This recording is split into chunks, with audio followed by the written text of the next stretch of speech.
심재훈 목사님께서 들어주시는 하나님, God who listens 라는 제목으로 시편 3편 말씀을 전해 주시겠습니다. 먼저 하나님의 말씀입니다. A psalm of David when he fled from Absalom his son. O Lord, how many are my foes? Many are rising against me. Many are saying of my soul, there is no salvation for him in God, Selah. But you, O Lord, are a shield about me, my glory and the lifter of my head. I cried aloud to the Lord, and he answered me from his holy hill, Selah. I lay down and slept, I woke again, for the Lord sustained me. I will not be afraid of many thousands of people who have set themselves against me all around. Arise, O Lord, save me, O my God. For you strike all my enemies on the cheek, you break the teeth of the wicked. Salvation belongs to the Lord. Your blessing be on your people. Selah.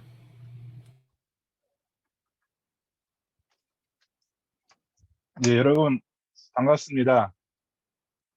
참 늘 좋아하고 사랑하는 시애틀 드림교회 가족들인데 아무래도 우리 서로 물리적인 거리가 너무 멀다 보니까 자주 뵙고 인사드리지 못해서 늘 안타까운데 그나마 지난 몇 년간 코로나 바이러스에 아주 조금 있는 순기능이라고 할까요? 이렇게 온라인으로 예배를 드리다 보니까 그래도 몇 달에 한 번씩이라도 여러분들과 함께 만나 뵙고 인사드릴 수 있어서 제 나름대로는 감사한 제목인 것 같습니다. 지난 몇 달간 저도 잘 지내고 있었고요. 한국에서 세상 돌아가는 이야기들은 어지러운 이야기도 많고 재미난 소식들도 많지만 그런 것들은 요즘 시대에 서로 다 뉴스 공유하고 살잖아요. 한국 돌아가는 소식, 미국 돌아가는 소식 서로 듣고 사는 것 같고요. 그래서 다른 이야기들은 가름하고 바로 말씀 이야기로 넘어가도록 하겠습니다. 이탈리아의 작가 카를로 콜로디의 소설 피노키오 여러분 잘 아시죠? 전 세계적으로 거의 한 260개 정도 되는 언어로 번역된 책이자 가장 많이 번역된 이탈리아의 책이라고도 합니다. 우리 여러분 잘 아시다시피 제페토 할아버지와 나무로 만든 인형인 피노키오가 등장하는 이 이야기는 말썽만 많이 부리는 피노키오와 그런 피노키오를 지극정성으로 돌보던 제페토의 이야기를 담고 있죠. 제페토가 가난한 살림으로 겨우겨우 마련해준 책과 공책으로 우리 피노키오를 학교로 보내는데 이 피노키오는 정작 학교가 아닌 서커스단을 따라가면서 겪게 되는 그 모험의 이야기를 담은 이야기죠. 결국 계속되는 거짓말을 반복하다가 우리가 잘 아시다시피 피노키오는 이제 거짓말을 하면 코가 길어지는 벌을 받는 그런 내용을 담고 있습니다. 제가 어릴 때 이 동화를 처음 읽었을 때야 피노키오가 겪은 그런 모험담의 이야기들이 재밌었고요. 그렇게 거짓말만 계속하다가 코가 길어지는 벌을 받고 나중에는 잘못을 뉘우치고 해피엔딩으로 끝나는 이야기에 감동했던 기억도 나는데요. 제가 나이가 들어서 다시 이 책의 내용을 살펴보니까 좀 어릴 때 읽었던 소설과 내용이 많이 다르더라고요. 학교를 안 가고 가출해서 모험의 길로 들어선 피노키오의 입장이 아니라 그런 피노키오를 만나게 되는 피노키오가 마주하게 되는 어른들의 이야기, 그들의 세계가 더 눈에 들어오더라고요. 어른들은 이 나무 인형 피노키오를 이용하고 착취합니다. 때로 나무 몸을 장작으로 불에 넣으려고도 하고요. 개처럼 엎드려서 밤새워서 닭장을 지키게 만들기도 하고요. 절름발이가 될 때까지 강제로 공연을 시키는 그런 어른들의 모습 말이에요. 심지어 피노키오 원작 소설의 본래 결말은 그런 피노키오가 결국에 나무에 매달려서 죽게 되는 그런 비극으로 끝난다라고 하더라고요. 사실 피노키오의 잘못이라면 약 대신에 사탕 좀 먹고 싶어 한 거, 일하는 거 싫어하고 어른들의 말을 잘 따르지 않은 거, 그리고 어려움을 벗어나려고 재치로 거짓말을 좀 몇 개 보탠 거 정도가 아니었을까 싶어요. 사실 이 정도는 우리가 자주 접하는 여느 어린아이의 모습과 크게 다르지 않죠. 그런데 이런 피노키오에게 어른들은 보호막과 안전을 제공하기보다는 비열하고 비정한 사회의 쓴맛만 보여준 셈입니다. 살다 보면 40을 훌쩍 넘어버린 이 나이에도 지금 제 자신이 피노키오와 다르지 않다는 생각을 할 때가 있어요. 내 마음 가는 대로 살고 싶은데 늘 어른들의 사정, 남들의 시선에 신경을 많이 쓰는 제 모습들을 보게 됩니다. 때로는 비정한 사회에서 누가 내 코베어갈까봐 바짝 긴장한 채로 살아가는 것. 어린아이들의 작은 거짓말은 훈계거리로 여기지만 어른들의 큰 거짓말은 그게 자체가 삶의 지혜처럼 여기는 것. 그런 모습들을 보면서 코가 길어지는 벌을 받았던 피노키오가 과연 정말 그렇게 많이 잘못한 건가 의심스러운 생각만 듭니다. 근데 여러분, 코가 긴 주인공이 등장하는 소설 피노키오 말고도 코가 긴 주인공이 등장하는 다른 책이 한 권 있습니다. 바로 우리가 잘 알고 사랑하는 성경이죠. 출애굽기 34장 6절 후반부 말씀을 읽어보면은 이런 내용이 나옵니다. 자비롭고 은혜롭고 노하기를 더디하고 인자와 진실이 많은 하나님이라. 시내산 위에서 언약궤 판을 처음에 받았다가 그것을 깨뜨리고 두 번째로 올라가서 다시 언약을 받던 자리에서 여호와께서 모세에게 자신을 소개하시는 내용입니다. 하나님이 자신을 일컬어서 자비와 은혜, 노하기를 더디함, 인자, 진실이라고 자신의 특징을 설명하고 있는 것이죠. 제가 히브리어나 헬라어 같은 성경 언어를 여러분들 앞에서 읊조리는 것을 별로 좋아하지는 않습니다. 제 자신의 그렇게 언어적인 능력이 탁월하지 못해서 이제 설교 시간에 그 히브리어 말하는 것을 좀 저하긴 하지만 그래도 오늘 말씀을 위해서 잠깐 이 말씀을 히브리어로 들려드리자면 이런 내용입니다. 엘라훔 버하는 에레카 아파임 몰라브 헤세드 베 에멧. 이거를 좀 이상한 말이지만 굳이 이렇게 비교해 보자면 여기서 하나님의 자비를 나타내는 단어가 라훔이라고 표현되고요.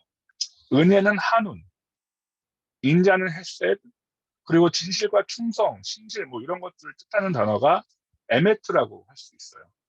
그런데 이 중에서 오늘 제가 주목해 보고 싶은 노하기를 더디하심이라는 뜻은 에렉 아파임이라는 표현으로 사용되어집니다. 이 표현은 성경의 다른 곳에도 몇 군데 더 등장하는데 잠언 14장 29절에도 이 말씀이 등장하거든요. 노하기를 더디하는 자는 크게 명철하여도 마음이 조급한 자는 어리석음을 나타내느니라 라는 말씀에서 노하기를 더디하는 자를 표현할 때 이 에레카 아파임이 사용됩니다. 그런데 재미난 사실은 이 말의 문자적인 의미는 사실 콧구멍이 길이다라는 뜻이 갖고 있습니다. 히브리인들은 관념적으로 분노할 때 그 분노의 감정이 콧구멍에서 나온다라고 생각을 한 것 같아요. 우리도 한번 생각해 보시면 분노에 가득 찬 사람이 콧구멍 이렇게 벌렁벌렁 화를 내는 그 모습들을 상상해 보시면 좀 이해가 되시려나요? 그래서 방금 읽어드린 잠언 14장 29절에서 마음이 조급한 자라고 표현됐던 것은 반대로 짧은 숨을 쉬는 자라고 표현되기도 합니다.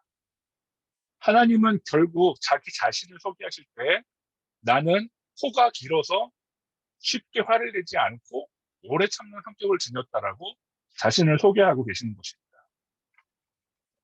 우리가 오늘 함께 읽은 시편 3편은 다윗이 절체절명의 위기 가운데서 하나님께 부르짖어서 탄원하는 시입니다. 이 상황은 3편으로만 이루어지지 않고요. 뒤 이어서 4편, 5편까지 계속되는 시인데요. 이 시를 노래하던 다윗의 상황은 아들인 압살롬이 아버지를 쫓아내고 반역을 해서 결국 목숨을 위험한 가운데 쫓겨다니는 상황 가운데서 부르짖은 시가 바로 시편 3편, 4편, 5편의 내용들입니다. 3편 1장에서 다윗은 이렇게 이야기하죠. 여호와여 나의 대적이 어찌 그리 많은지요. 일어나 나를 치는 자가 많으니이다.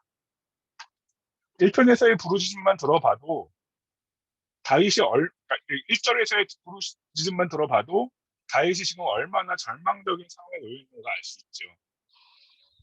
사랑하고 믿었던 아들 압살롬이 반역을 일으켰고 왕이었던 자신은 목숨이 위태로운 지경이 돼서 비참하게 쫓겨다니게 됐습니다. 그런 다윗을 보고서 세상 사람들은 2절 내용처럼 많은 사람들이 나를 대적하여 말하기를 그는 하나님께 구원을 받지 못한다 라고 하였습니다. 요즘 말로 하면 아유 다윗은 이제 다 끝났네. 여론이 다윗은 이제 수레카도 일어났고 이제 끝났어. 더 이상 어떻게 회복할 수 있는 방법이 없어. 뭐 이런 여론을 걸고 있는 거죠. 하지만 적어도 다윗은 그렇게 자신을 조롱하던 사람들보다 하나님을 잘 아는 사람이었습니다. 3절에서 다윗은 여호와를 자신의 방패요 영광이라고 부릅니다. 4절에서는 자신의 목소리로 여호와께 부르짖으면 그분이 응답하신다라고 확신을 해서 이야기하죠. 누워서 자고 깨어 일어났을 때마다 여호와께서 그를 붙드신다고 합니다. 천만의 군대가 그를 에워싸서 공격해와도 두려워하지 않을 수 있는 이유가 바로 여호와 때문인 것이죠. 시편 4편과 5편도 같은 맥락으로 이어져 가고 있습니다. 하나님이여 어려움에 처한 제 상황을 두고살펴 주시고 구원해 주세요. 주님은 내 기도에 응답하시는 하나님임을 제가 알고 있습니다라고 부르짖고 있는 내용들이죠. 사실 똑똑하고 지혜로운 사람이라면 자신이 어디에서 와서 어디로 가고 있는지를 잘 아는 사람일 것입니다. 자신이 처한 현실이 어떤 상황인지 객관적으로 분명하게 인식할 수 있어야만 그 문제를 해결할 수 있는 솔루션도 얻을 수 있는 거죠. 하지만 어쩌면 도망치는 다윗보다도 다윗의 시대가 끝났다고 하나님이 더 이상 다윗을 구원하지 않으실 거라고 하던 세간의 평가들이야말로 어쩌면 그게 더 똑똑하고 객관적인 시선이었을지도 모르겠습니다. 그런데 그런 똑똑이들도 세상 돌아가는 이치는 잘 알지만 다윗보다 모르는 것이 하나는 있었나 봅니다. 바로 여호와 하나님이 어떤 분이신가 하는 점이었죠. 자기 자신을 코가 긴 하나님, 콧구멍이 긴 하나님으로 소개했던 그 모세는 출애굽기 34장에서 죽음 앞에서 하나님과 대면하여 알던 자라고 평가를 받던 사람이었죠. 민수기 12장에서는 3절에 보면 이런 표현이 나와요. 그의 온유함이 지면의 모든 사람보다 승한 자라고 평가받습니다.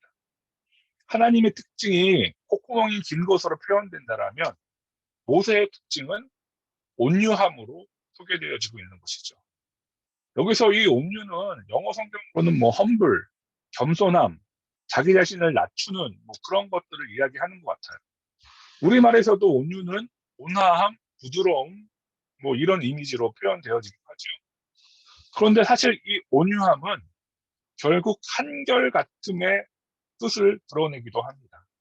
쉬이 화를 내지 않는 것, 쉬이 변하지 않는 것, 늘 안정적이고 한결같은 사람이야말로 가장 온유한 사람이 되는 것이죠. 온유한 사람은 어떤 어려움이 닥쳐와도 어떤 대적을 만나도 분내고 성내고 좌절하기보다는 한결같은 모습을 보여줍니다. 사실 시편 말씀에서 이런 다윗과 같이 위기 상황에서 울부짖는 기도는 꽤 여러 편 등장합니다. 그중 대표적인 것이 시편 22편을 보면 내 하나님이여 내 하나님이여 어찌 나를 버리셨나이까 라는 노래가 나오죠. 이게 바로 우리가 신약성경에서 십자가상에서 예수 그리스도가 기도하셨던 그 기도 엘리 엘리 라마 사박단이 했던 나를 어찌하여 버리십니까 했던 그 기도의 원문이기도 합니다. 이 시는 사울 왕에게 쫓기면서 도둑들과 함께 광야를 떠돌던 시절에 다윗은 모두에게 버림받고 결국 하나님조차도 자신을 버린 것 같았던 그 절망의 지경에서 불렀던 노래입니다. 절망의 그 깊고 깊은 수렁에 빠져 있을 때에는 아무리 울부짖고 기도해봐도 하나님이 내 기도에 귀 기울여 주신 것 같지 않을 때가 있습니다. 아무리 기도하고 기도해봐도 응답받지 못하고 외면받을 것만 같은 느낌은 아주 지독한 영적 침체의 늪 같은 감정을 불러일으키게 되죠. 중세의 신비주의 영성 운동가들은 이런 영적 침체 상황, 기도가 응답받지 않을 거라는 생각이 드는 그 상황을 일컬어서 무지의 구름이라는 표현을 사용했습니다. 출애굽 당시에 시내산 아래에서 백성들을 내버려 두고 진치게 만들고 모세 홀로 산 위로 올라가서 그 언약의 말씀을 받던 장면에서 백성들이 있는 산 아래와 언약의 말씀을 받으러 올라간 모세의 산 꼭대기 사이에 산 등성이 지음이 이렇게 짙은 구름으로 가려졌다라고 표현되죠.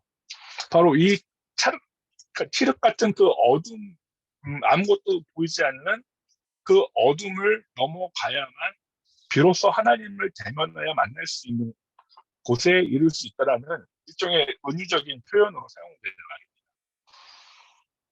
다윗은 압살롬에게 쫓겨나기 전에 왕으로 등극하기도 훨씬 이전에 사울에 의해 쫓겨다니면서도 이와 비슷한 상황을 이미 경험한 것입니다. 그리고 그런 절망의 구렁텅이를 지나 결국 사무엘을 통해서 다윗에게 기름 부으셨던 하나님의 처음의 약속이 비로소 성취되는 것을, 자신을 절망의 구렁텅이에서 구원해내시는 하나님의 은혜를 이미 경험한 바 있는 것이죠. 그 경험으로 인한 차이가 바로 다른 이들과 다윗의 결정적인 차이를 만들었습니다. 절망적이고 버림받고 외면받은 것처럼 느껴지지만 그럼에도 우리 하나님은 분명 내 기도에 귀 기울여 주시고 계심을 잘 알고 있는 것입니다. 그렇기에 그분이 나에게서 얼굴을 돌리지 않으시고 결국엔 나를 구원해 주실 것을 굳게 믿을 수 있는 것입니다. 그러하기에 그렇게 쫓기는 와중에도 내가 평안히 눕고 자기도 하리니 나를 안전히 살게 하시는 이는 오직 여호와시니이다라고 시편 4편 8절에서 고백하고 있는 것입니다. 시편 5편 3절에서도 여호와여 아침에 주께서 나의 소리를 들으시리니 아침에 내가 주께 기도하고 바라리이다라고 기도하고 있습니다. 여러분의 기도는 어떠합니까? 다윗처럼 목숨이 경각에 달려있거나 절망의 구렁텅이에 빠져서 울부짖는 기도는 아닐지라도 어제가 오늘 같고 오늘이 내일 같은, 그리고 내일도 오늘 같을 그런 평범한 일상 속에서 여러분의 일상적인 기도 생활은 어떤 모습일까요? 어떤 이들은 기도를 이끌어서 하나님과의 대화라고 말합니다. 우리가 하나님께 기도를 통해 이야기하면 하나님은 우리에게 말씀을 통해서 이야기하신다라고도 하죠. 제가 대학 시절 선교단체에서 훈련받았던 내용들은 영적인 생활은 영혼의 호흡과 같아서 기도는 우리가 숨을 내쉬는 날숨 같은 것이고 성경 공부는 숨을 들이쉬는 들숨 같아서 이 날숨과 들숨의 영적 호흡을 통해서 성령 충만을 이루게 된다라고 배우기도 했었습니다. 그런데 또 어떤 사람은 기도는 그렇게 쉽고 일상적인 대화가 아니라 좀 더 근원적이고 절박한 부르심이라고 항변하는 이들도 또한 있습니다. 저는 그들의 말도 옳다고 생각합니다. 하지만 평범한 대화라고 하여서 그것이 절박하지 않은 것도 아니고요. 때로 조근조근한 어떤 이야기들은 내면의 깊은 울음을 담아내고 있기도 합니다. 제가 신학교에 다니던 시절에 목회 상담을 배운 적이 있는데 그 수업을 듣기 위해서 저 자신도 상담센터에 등록해서 장기간 심리 상담을 받아보기도 했고요. 저도 실습으로 다른 이들을 만나서 상담해주고 하는 경험들을 가졌던 바가 있습니다. 그런데 상담에서 상담자는 자기 문제를 가져오는 그 내담자에게 문제의 해결책을 알려주는 존재가 결코 아니라고 합니다. 그저 내담자가 자기 속 이야기를 말로 풀어낼 수 있도록 유도해주고 도와주고 차분히 그 이야기에 귀 기울여주다 보면 내담자 스스로가 자신의 이야기를 되짚어 보면서 심리적인 치유를 찾아가는 행위가 바로 상담이라고 저는 배웠습니다. 제가 그 상담을 배웠던 신학교 담당 교수님이 쓰신 논문 이론 중에 하나는 통성기도의 심리치료 효과라는 것이 있었어요. 우리가 소리를 소리를 내어서 기도할 때 하나님이 우리의 기도를 들으시고 응답하시기도 하지만 그보다 그 이전에 내가 소리를 내어서 기도하는 그 순간 내 귀가 내 음성을 듣고 그게 일종의 유사 상담 효과를 발휘한다는 겁니다. 그래서 누군가 내 음성에 귀 기울여주는 것 같은 효과를 발휘해서 그것이 내 심리에 일종의 치료 효과를 본다라고 했던 게 그 교수님의 주장이었는데요. 그 교수님의 이론이 정말 옳은지 어떤지는 저는 잘 모르겠지만 누군가 내 이야기를 들어준다는 것, 그것이 가진 힘은 분명한 것이 사실입니다. 거창하게 상담사나 정신과 의사를 찾아가서 치료를 받고 하지 않더라도 누군가 나의 이야기에 귀를 기울여주고 들어주는 한 사람만 있다면 사실 심리적인 문제의 상당수가 훨씬 좋은 효과를 볼 수 있다고 합니다. 그런데 우리에겐 그 누구보다도 코가 길고 온유하고 한결같이 우리에게 사랑과 인애로 성실과 진실로 귀 기울여 주시는 분이 한 분 계시죠. 우리 머리털까지도 다 세심받으신 그분은 우리가 얼마나 어려운 상황에 놓여 있는지 우리가 말씀드리기도 전에 이미 알고 계신 분입니다. 어린아이를 돌보는 부모들은 아이가 배고파서 울 때도 졸려서 울 때도 때로는 대소변을 볼 때도 그 아이의 울음소리에 귀를 기울이고 다가가서 그 아이의 문제를 해결해 주려고 하는 것처럼 우리 하나님도 언제나 우리에게 그 얼굴을 향하시고 그 귀로 우리 기도를 듣고 계십니다. 바라건대 여러분의 기도 가운데 그런 인자하시고 온유하신 한결같은 하나님을 늘 만나는 여러분 되시기를 축원합니다. 그리고 여러분 한 사람 한 사람 여러분들이 여러분의 가족들에게 때로는 이웃들에게 때로는 동료들에게 하나님의 형상대로 지음받아 그분을 닮은 자로서 그들의 이야기에 때로 귀 기울여 줄 수 있는 그런 존재가 되어줄 수 있기를 간절히 간구합니다. 제가 기도하겠습니다. 사랑과 은혜의 하나님, 우리 한 사람 한 사람의 모습들은 때로 너무 연약하고 모자라서 쉽게 좌절하기도 하고 쉽게 넘어지기도 하고 너무 쉽게 실망하기도 합니다. 주님, 그러나 그런 우리들일지라도 우리를 사랑하셔서 끝까지 인내하시며 보호하시는 하나님의 사랑을 받은 존재들임을 우리가 깨달아 알게 하여 주시옵소서. 우리가 그 사랑을 인지하게 하시옵소서. 우리가 그 사랑을 알게 해 주시옵소서. 그래야 우리 삶이 그 사랑으로 충분히 힘있게 도와주시옵소서. 그래야 우리가 그 사랑을 받은 자로서 우리 주변에 우리 이웃들에게 그 사랑을 도 전해줄 수 있는 그 사랑을 흘려보낼 수 있는 그런 한 사람 한 사람으로 세워 주시옵소서. 우리 시애틀 드림 교회가 시애틀 사회에 교민 사회에 그런 존재로 그런 공동체로 사용받을 수 있도록 주여 도와 주시옵소서. 함께 하신 주님을 찬양합니다. 예수 그리스도 이름으로 기도합니다. 아멘.